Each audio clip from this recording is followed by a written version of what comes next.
Se a verdade pudesse ser dita de modo que fosse compreendida, ela seria acreditada. Minha esperança é poder tornar a verdade das Escrituras tão compreensível que você acredite. Mas quer você faça ou não, um dia você o fará, pois as Escrituras se cumprirão em você e então você as compreenderá perfeitamente. As Escrituras falam de dois batismos, o batismo com a água do arrependimento e o batismo com o Espírito Santo. Paulo nos diz: Eu batizo com a água do arrependimento, mas depois de mim virá alguém que será mais poderoso do que eu. Ele batizará com o Espírito Santo. Agora, o arrependimento significa uma mudança radical de atitude perante a vida. Se você mudar seu pensamento e as coisas em seu mundo exterior mudarem, então você foi batizado com a água do arrependimento. Um amigo compartilhou recentemente essas experiências comigo, dizendo: Estou no ramo de informática. Todos os anos realizamos uma convenção e este ano a nossa empresa optou por demonstrar um computador de $1 milhão. Foi entregue numa sexta-feira, o que nos dá 3 dias para estarmos prontos para a estreia do espetáculo na terça seguinte. No domingo descobrimos que algumas peças não funcionavam e outras faltavam. Sabendo que nossos subcontratados estavam espalhados por todo o país, quando cheguei na segunda-feira de manhã, todos estavam em pânico. Controlando meus pensamentos, comecei a aplicar minha imaginação afirmando que era terça-feira de manhã e que o computador estava funcionando perfeitamente. Depois verifiquei a lista de peças faltantes e descobri que a empresa que fabricava as peças ficava a apenas 24 quilômetros do centro. Entregaram as peças naquela tarde e na terça de manhã o computador estava funcionando perfeitamente, exatamente como eu havia imaginado. Um dia foi vendido um computador antigo que estava guardado no nosso armazém há algum tempo. Ninguém havia verificado se estava funcionando bem, então no dia da entrega imaginei que estava tudo perfeito. Mas, ao verificar, descobri que faltavam 2 partes vitais e que não podiam ser encontradas. Naquela tarde, o vendedor entrou, pegou um pequeno pacote a menos de 3 metros do computador e disse: Aqui estão as peças. E ele estava certo. Dentro deste pequeno pacote marrom estavam as peças que faltavam e que aparentemente não existiam antes. Aqui está um homem que foi batizado com água pela aplicação psicológica da verdade. A verdade aparece primeiro como uma pedra. É quando tudo é feito literalmente. A cabeça de um touro é cortada e sacrifícios são feitos a um Deus externo. A água sai da pedra quando os fatos literais assumem significado psicológico. Então a água se transforma no vinho da verdade espiritual, através da experiência. É preciso ver todo o vasto mundo como um drama psicológico. Você pode pensar que nunca cometeu adultério, mas no momento em que deseja qualquer coisa, o cenário é montado pelo seu ato imaginal. Restringir o impulso não é suficiente. No momento em que você tem o impulso de roubar, o ato é cometido. O impulso de machucar é o ato de machucar. Você pode ter medo de realizar qualquer ato, mas quando o impulso aparece, o ato está cometido. Depois de entender isso, você perdoará a todos, pois só existe um filho, quem você é, fazendo a vontade do seu Pai. No 3º capítulo do livro de Mateus, João afirma: Eu batizo com a água do arrependimento. O arrependimento testa sua capacidade de entrar e participar da natureza do oposto. Quando você vê alguém passando necessidade, você se arrepende, persuadindo-se de que ele é rico. Na medida em que você pode acreditar nesta verdade, você se banha nas águas primárias batismais. Somente quando você age e prova arrependimento, em desempenho, você é batizado no verdadeiro sentido da palavra. O batismo com o Espírito Santo é algo totalmente diferente. Enquanto viverem pela lei do arrependimento, vocês serão chamados a se unirem em um único corpo, que é Deus. No capítulo 12 de 1 Coríntios somos informados que em um só Espírito somos batizados em um só corpo. Quando esse batismo aconteceu comigo, tive a sensação de estar sendo levado para uma longa jornada. Encontrei-me diante do Senhor ressuscitado, que me fez uma simples pergunta: qual é a maior coisa do mundo? Respondi como se tivesse sido promovido de alguma profundidade do meu próprio ser, dizendo: fé, esperança e amor. Esses três, mas o maior deles é o amor. Com estas palavras o Senhor ressuscitado abraçou-me e tornamo-nos um só ser. Nenhum olho mortal pode ver o corpo de Deus que uso, mas eu o sinto, pois o uso a cada momento. Agora, quando eu contar minha história, alguns resistirão a mim, pois ainda estão cheios de seus próprios conceitos preconcebidos e errados sobre Cristo. Mas sei que um dia todos serão abraçados por este único Espírito, sendo assim batizados no único corpo de Cristo. A irmã mais velha da minha esposa é uma querida. Nós nos amamos e nos respeitamos, mas ela não consegue acreditar no que eu ensino. Embora ela acredite na Bíblia e se considere uma boa cristã, ela não acreditou em mim quando eu disse que ela não morreria. Que até a florzinha que floresce uma vez floresce para sempre, pois sou um Deus dos vivos, não dos mortos. Agora, Alice não acreditaria em mim neste nível, então cheguei a ela em outro nível. Em 1948, meu secretário, Jack Butler, morreu repentinamente. 6 ou 7 meses depois, totalmente acordado e consciente de onde estava e do que estava fazendo, visitei Jack. Embora tivesse 50 anos quando morreu aqui, ele era um jovem de 20 e poucos anos, lá. Ao meu lado, Alice disse: sabe, ainda não acredito no que você ensina, e eu respondi: como você pode dizer isso quando vê Jack aqui? O que ele tem a ver com isso? Ela perguntou e eu respondi: você não se lembra, Jack morreu em agosto do ano passado. Com esse comentário, o rosto de Alice assumiu uma expressão de completo espanto. Saber que eu estava dizendo a verdade, ver Jack negando sua crença na não sobrevivência.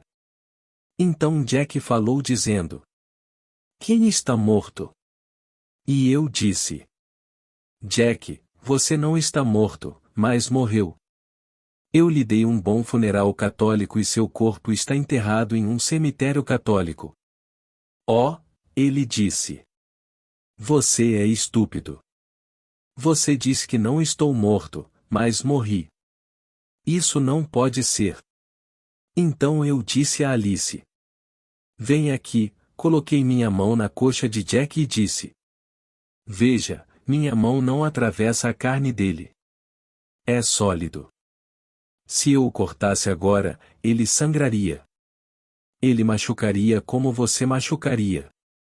Com esse comentário, Jack pegou minha mão e deu um tapa, dizendo: tire sua mão de mim, exatamente como faria se estivesse aqui. Veja, não há poder transformador na morte, e Jack não sabia que havia morrido. Nem todo mundo sabe da transição. Alguns levam anos para descobrir isso. Embora Alice estivesse comigo naquele momento, ela não se lembrava do incidente. Se tivesse, teria assumido a forma de um sonho para ela. Mas, estando totalmente desperto, sei exatamente o que estou fazendo a cada momento. Hoje Alice acredita na sobrevivência, embora não perceba que aquela experiência foi o início de uma mudança sutil nela. Quando você for enviado, você levará a mensagem de quem o enviou.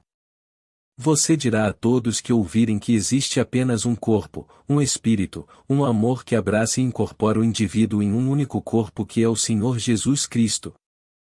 Enquanto isso, ao testar a si mesmo, você está sendo batizado com a água do arrependimento. Sempre criando neste nível, quando vocês mudam a sua atitude e permitem que ela se torne fixa, o seu mundo exterior refletirá a sua mudança. Então um dia você será batizado com o Espírito Santo. Entre vocês está alguém que vocês não conhecem. Eu mesmo não o conhecia, disse João. Mas eu vi o Espírito Santo descer como pomba e permanecer sobre ele. Aquele que me enviou disse-me: aquele sobre quem você vê o Espírito descer e permanecer, esse é o que batiza com o Espírito Santo. A palavra com usada aqui é a preposição em, você não é aspergido com água, mas é incorporado ao próprio Espírito do amor, ou sendo assim batizado no Espírito Santo. Nesse momento você não é mais outro, você é o corpo de Cristo. Aquele que é batizado em Cristo reveste-se de Cristo e usa este corpo como se fosse seu. À medida que as Escrituras se desenrolam em você, você se sente o ser que primeiro o chamou e incorporou em seu corpo. Então o Filho unigênito de Deus te chama de Pai, e você entende a maravilhosa história do batismo. E quando você contar isso com compreensão, alguns acreditarão em você, enquanto outros não acreditarão. Talvez por preconceito o enxerto não seja aceito no momento, mas virá. Agora, se eu habito em vocês e o Pai habita em mim, o Pai não está em vocês? E se você está em mim e eu estou em todos, o Pai não está em todos? Não somos o mesmo ser? O mesmo Filho infinito não nos chamará de Pai?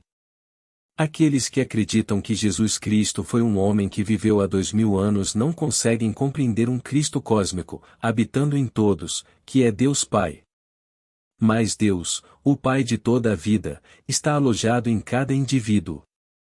E um dia ele se revelará, não como outro, mas como aquele em quem ele se revela. No poema de D.H. Lawrence, Os Novos Céus e Terra, ele disse: eu estava tão cansado de tudo isso e quando a morte chegou, eu morri, para descobrir que estou em um corpo como antes, apenas com uma novidade além do conhecimento da novidade, e inexplicável. Isto é verdade, pois se não sabemos que a história da vida é psicológica, não podemos explicar a sua novidade. Meu amigo Jack morreu aos 50 anos, parecendo muito, muito mais velho.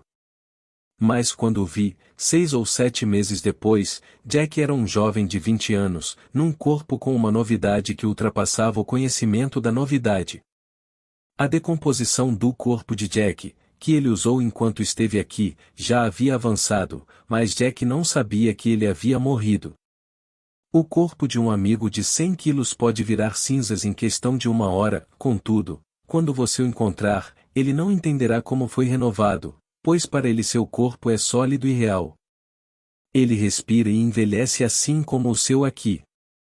Tem problemas lá, como você tem aqui, e se ele não ouvir a história do batismo e não acordar ali, repetirá a experiência novamente.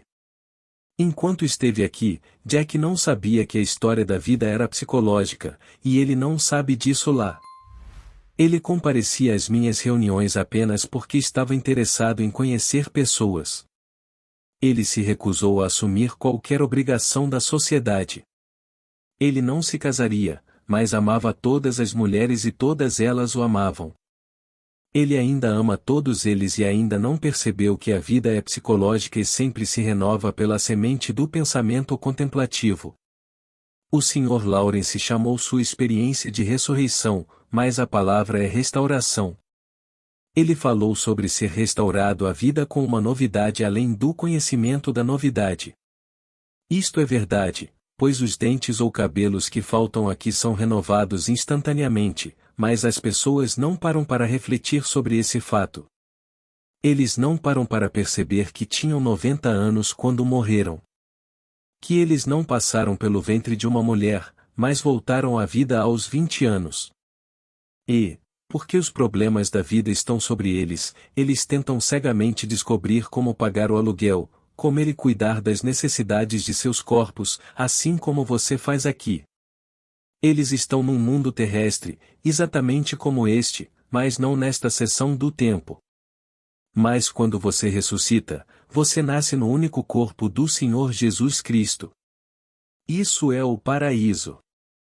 E quando você deixa este corpo de escuridão e decadência, você entra em um mundo totalmente diferente, vestindo um corpo dotado de poder criativo. Você não usará mais as limitações da carne nem terá necessidade de comida como você entende. As funções normais deste corpo não existem mais, pois vocês usarão um corpo de luz radiante e o corpo que usavam antes que o mundo existisse. Agora, vamos entrar no silêncio. Amigos, antes de encerrar o áudio de hoje, convido a quem quiser a ser membro do canal. O custo é bem pequeno, e isso ajudará com meu trabalho. Agradeço de todo o coração. Curtam e compartilhem nossos vídeos para que mais pessoas tenham acesso a esses ensinamentos. Muito obrigada. Paz e bênçãos na vida de todos.